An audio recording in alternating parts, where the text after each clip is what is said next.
అందరికీ హాయ్ అండి. Welcome back to my channel. ఈరోజు ధాబా స్టైల్‌లో కుష్కా రైస్ చేద్దాం.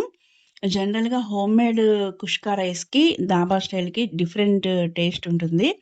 చాలా బావుంటుంది.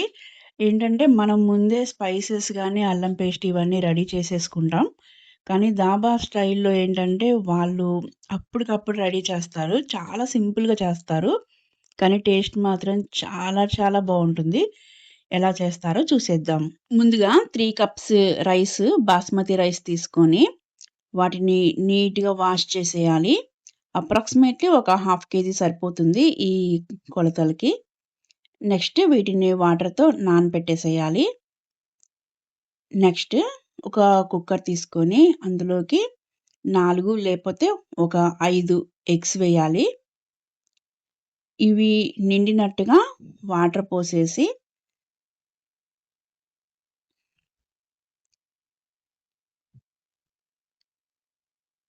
ఇందులోకి సరిపడా సాల్ట్ వేయాలి. వీటిని బాయిల్ చేసి పక్కన పెట్టేసేయాలి. నెక్స్ట్ ఒక చిన్న పాన్ తీసుకొని 2 టేబుల్ స్పూన్ ఆయిల్ వేయాలి.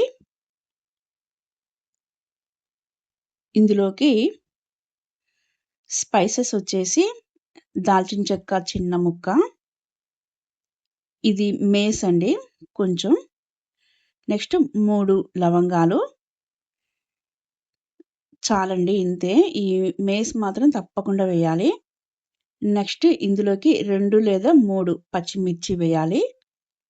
నెక్స్ట్ అల్లం ఒక హాఫ్ ఇంచు కట్ చేసి వేయాలి. నెక్స్ట్ ఒక 10 వెల్లుల్లి కొంచెం పెద్దవే వేయాలి.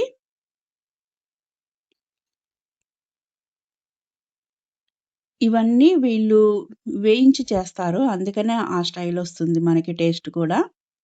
నెక్స్ట్ ఇందులోకి సగం ఆనియన్ వేయాలి. చిన్న ఉల్లిపాయ అయితే సరిపోతుంది. ఇది కాస్త వేగడానికి సాల్ట్ వేసుకోవచ్చు.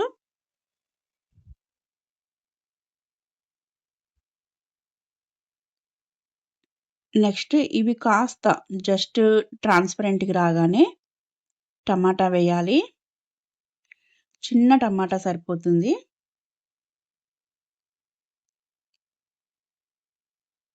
ఇది కూడా హాఫ్ మగ్గితే చాలు. ఇందులోకి ఒక కట్ట పుదీనా వేయాలి. ఒక కప్పుడు సరిపోతుంది. నెక్స్ట్ ఇంకొక కప్పు కొత్తిమీర కూడా వేసి మగ్గించాలి. జస్ట్ ఒక 1 మినిట్ ఉంచితే చాలు. ఇది ఆకు మొత్తం ఆయిల్‌లో కలిసేంత వరకు కలిపితే చాలు. నెక్స్ట్ స్టవ్ ఆఫ్ చేసేయాలి. వీటిని దాదాపు మ్యారినేట్ అయ్యేలాగా హాఫ్ అన్ అవర్ ఉంచాలి. అప్పటికి చల్లారిపోతుంది. మనం నెక్స్ట్ ప్రాసెస్‌కి వెళ్దాం. ఒక పెద్ద కుక్కర్ తీసుకొని 2 టేబుల్ స్పూన్ నెయ్యి వేయాలి. ఇందులోకి 2 బిర్యానీ ఆకు, 2 పచ్చిమిర్చి, పొడవుగా కట్ చేసిన ఆనియన్స్ వేయాలి. ఈ ఆనియన్ మాత్రం బ్రౌన్ కలర్‌లోకొచ్చేంత వరకు వేయించాలి. మనకి మంచి స్మెల్ ఒస్తుంది. అప్పటి వరకు వేయించాలి. ఒక 2, 3 మినిట్స్ సరిపోతది. నెక్స్ట్ ఇందులోకి ఒక చిన్న టమాటా వేయాలి. ఈ టమాటాను కూడా పొడవుగా కట్ చేసుకోవచ్చు. ఈ టమాటా మగ్గాక ఇందులోకి 1 టేబుల్ స్పూన్ కారం వేయాలి. చిన్న teaspoon garam masala, 1 pinch పసుపు వేసి బాగా కలపాలి. కారం పచ్చివాసన పోయేంత వరకు ఒక 2 మినిట్స్. నెక్స్ట్ ఆయిల్ తేలుతుంది. నెక్స్ట్ ఇందులోకి మనం ఈ పేస్ట్‌ని వేసేయాలి. మనం ముందు రెడీ చేసి పెట్టుకున్నాం కదా! చల్లారి పెట్టుకున్నాం. దాన్ని మిక్సీ పట్టేసి కోర్స్‌గా మిక్సీ పడితే చాలా బావుంటుంది. ఆ పేస్ట్ అంతా వేసేయాలి. ఇది పచ్చి వాసన పోయేలాగా 3 మినిట్స్ అయినా దీన్ని ఈ ఆయిల్‌లో వేయించాలి. అప్పుడే మసాలా మొత్తం ఈ పేస్ట్‌కి పడుతుంది.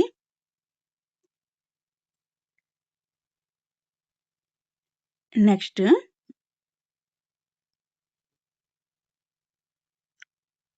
ఇందులోకి ఒక చిన్న కప్పు పెరుగు వేయాలి.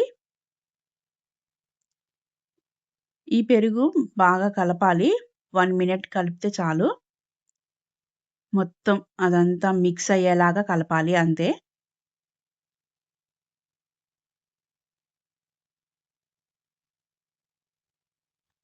ఇప్పుడే మనకి చాలా మటుకు మంచి స్మెల్ వస్తుందండి.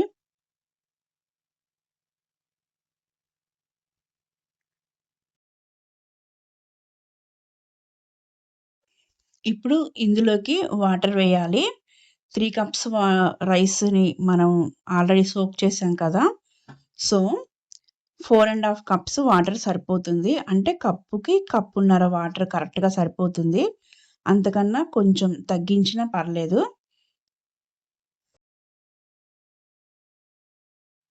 నెక్స్ట్ ఇందులోకి సాల్ట్ వేసి ఒకసారి చెక్ చేసుకోవాలి.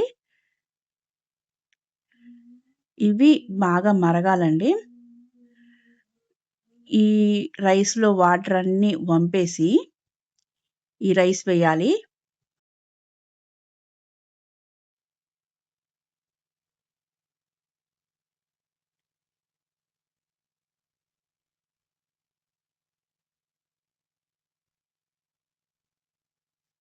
నెక్స్ట్ ఈ రైస్ మొత్తం బాగా కలిపేసి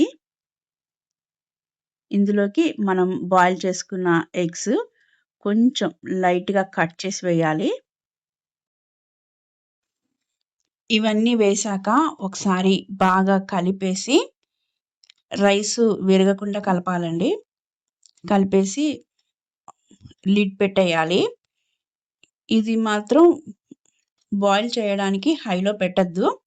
మీడియం ఫ్లేమ్‌లోనే పెట్టాలి. అలాగే 1 విజిల్ వస్తే సరిపోతుంది. కాస్త లేట్‌గానే వస్తుంది. 10 మినిట్స్ తర్వాత వస్తుంది. No problem. 1 విజిల్ రాగానే స్టవ్ ఆఫ్ చేసేసి మనకి విజిల్ పోగానే మనం మూత తీయొద్దు. కరెక్ట్‌గా హాఫ్ అన్ అవర్ అలాగే ఉంచాలి. అప్పుడే ఇది దమ్ అవుతుంది. అంతే అండి. కుష్కా రైస్ చేయడం చాలా easy and dhaba style taste వచ్చేస్తది. హాఫ్ అన్ అవర్ ఆగిన తర్వాత లిడ్ తీసి చూస్తే మనకి గుమగుమలాడే కుష్కా రైస్ రెడీ. చాలా టేస్టీగా ఉంటుంది. ఇది జస్ట్ రైతాతో తింటే చాలు. చాలా చాలా బావుంటుంది. చూసారు కదా! కుష్కా రైస్ చేయడం ఎంత ఈజీనో. అలాగే నా వీడియో మీకు నచ్చినట్లయితే please like, share and subscribe my channel. మరిన్ని మంచి మంచి వీడియోస్‌తో మళ్ళీ కలుద్దాం. Thank you for watching.